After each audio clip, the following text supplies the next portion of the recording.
Tip of the day: how to set up the 3D nav tool using Coin Matrix to easily spot outliers.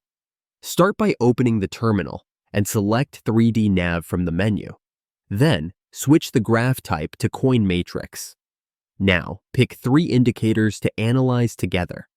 For this example, we'll use bid-ask ratio at 5% depth, true retail accounts, long percentage, and price change percentage. You can also choose specific tickers, but for now, we'll go with all tickers. Then, set your preferred time frame and hit run. Your 3D chart is now ready, showing the indicators you selected. Each red bubble represents a different ticker.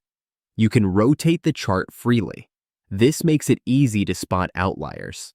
In this case, EDU stands out from the rest, a clear sign something unusual might be happening with that ticker. Use the Coin Matrix in 3D Nav to visualize data like never before, and stay one step ahead.